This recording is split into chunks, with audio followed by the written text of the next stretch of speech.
What if the most stressful parts of your day, commuting, running errands, navigating a city you don't know, were already solved before you even left the house? Japan has 14 systems built into public life that do exactly that.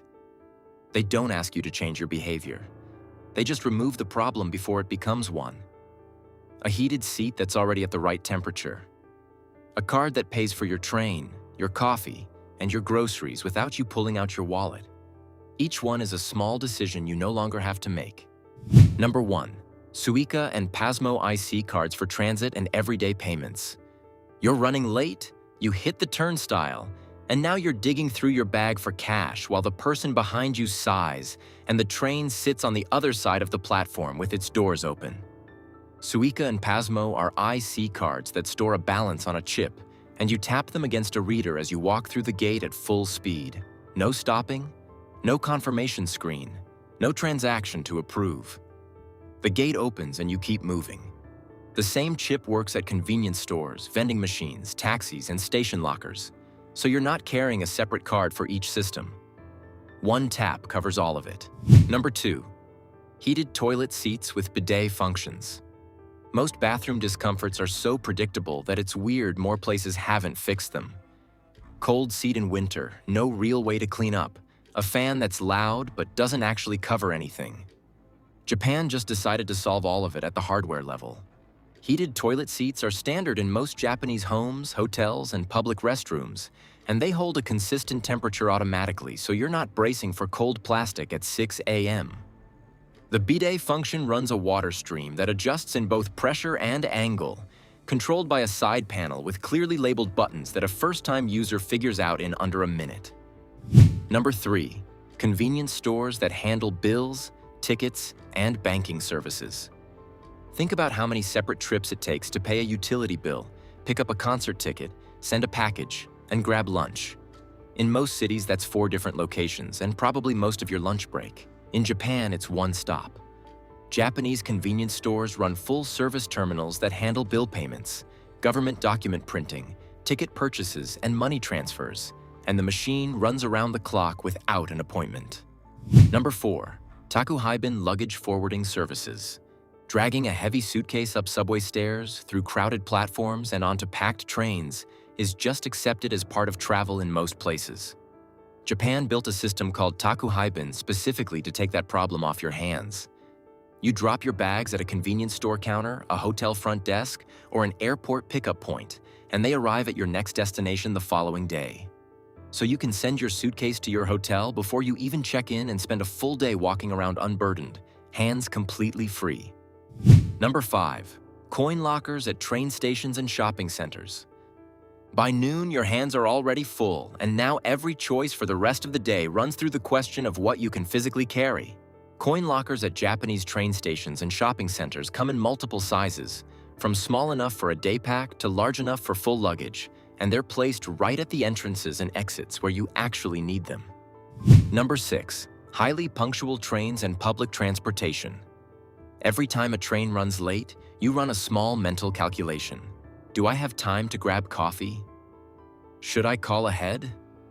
Will I miss my connection? That's one delay.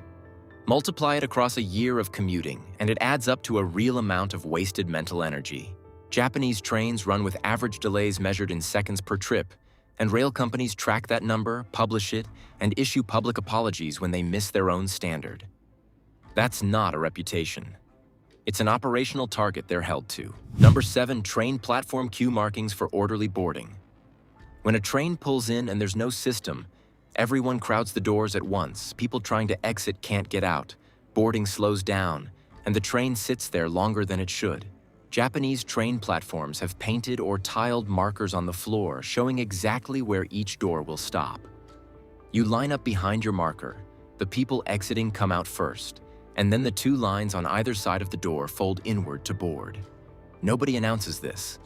The floor tells you where to stand, and because every station uses the same layout, you learn it once and it works everywhere. Number 8. Real-time train arrival displays. Standing on a platform not knowing if your train's still running, how far out it is, or whether you missed it 2 minutes ago is a surprisingly stressful way to start a commute. Japanese station platforms have overhead displays showing the next several trains in order, each one's destination, the minutes until arrival, and which cars are set aside for priority seating or women-only sections during peak hours. The countdown is accurate enough that you can duck into the bathroom or grab something from the platform kiosk and know you'll make it back in time because the number on the screen matches when the train actually pulls in. Number 9. Public restroom privacy sound machines.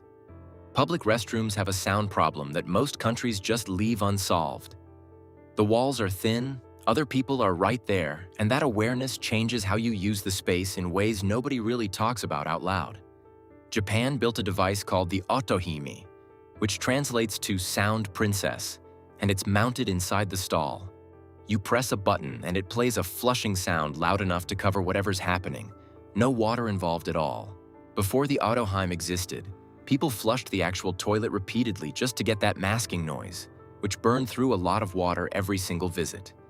The device replaced that habit entirely. Number 10. Vending machines with hot and cold drinks. You're on a train platform in January, you've been walking for an hour, and you want something hot right now. In most cities, that means finding a cafe or a convenience store. In Japan, the machine is already on the platform. Japanese vending machines stock hot and cold drinks at the same time, and each item in the machine stays at the right temperature continuously. A red label means hot, blue means cold, so you know before you even reach for your wallet. The stocking isn't random either. A machine on a train platform in winter carries more hot drinks than one inside a shopping mall, because the inventory gets calibrated to the location and the season. Number 11. Convenience store ATMs with nationwide access. Running out of cash in an unfamiliar city is bad enough, but finding the nearest ATM closed, or incompatible with your card, or charging a fee that eats half what you withdrew, makes it worse fast. Convenience store ATMs in Japan connect to networks that accept international cards, run around the clock, and display the full interface in multiple languages. You don't need to read Japanese to get through the transaction. Because the stores themselves never close, the ATMs inside them don't either. Midnight on a Sunday works exactly the same as Tuesday afternoon at a bank branch. Number 12. Parcel redelivery scheduling systems. Missing a delivery kicks off a chain you didn't ask for. You get a slip, you call a number, you pick a window, you stay home. And if the driver comes early or late, the whole thing resets. Japan's redelivery system lets you scan a QR code on the missed delivery slip and pick a window that actually fits your day, including evening slots like 7 p.m. to 9 p.m. that work around a normal job. You can also skip home delivery entirely and redirect the package to a convenience store or a station locker instead. Number 13. Plastic food displays outside restaurants. Standing outside a restaurant where you can't read a single word on the menu is a specific kind of freeze. You don't know what the food looks like, how big the portions are, or whether what's described is anything close to what you actually want. Shokuhin sanparu are handcrafted plastic replicas of the actual dishes served inside, sized and colored to match the real thing exactly. A bowl of ramen in the display shows the exact noodle curl, the broth color, the toppings sitting right where they'll sit in your actual bowl. Artisans specialize in making these, using materials that replicate the texture and sheen of specific foods. It's not a rough idea of the dish. It's a physical menu at eye level. Number 14. Umbrella stands and umbrella lockers at entrances. Walking into a building on a rainy day with a dripping umbrella is one of those problems that most places just ignore. You either carry it through the whole space, leave it somewhere unguarded, or stand at the entrance holding it and trying to figure out what to do. Japanese buildings put the solution right at the threshold. Open stands sit just inside the door for short visits like restaurants or small shops, and locker versions with numbered slots and keys show up at libraries, hospitals, and government buildings where you'll be inside long enough to want yours secured. Every one of these 14 systems solves a problem before it reaches you. The locker's already there. The queue line's already on the floor. The seat's already warm. Nobody hands you a pamphlet or asks you to adjust. The environment just absorbed the friction in advance.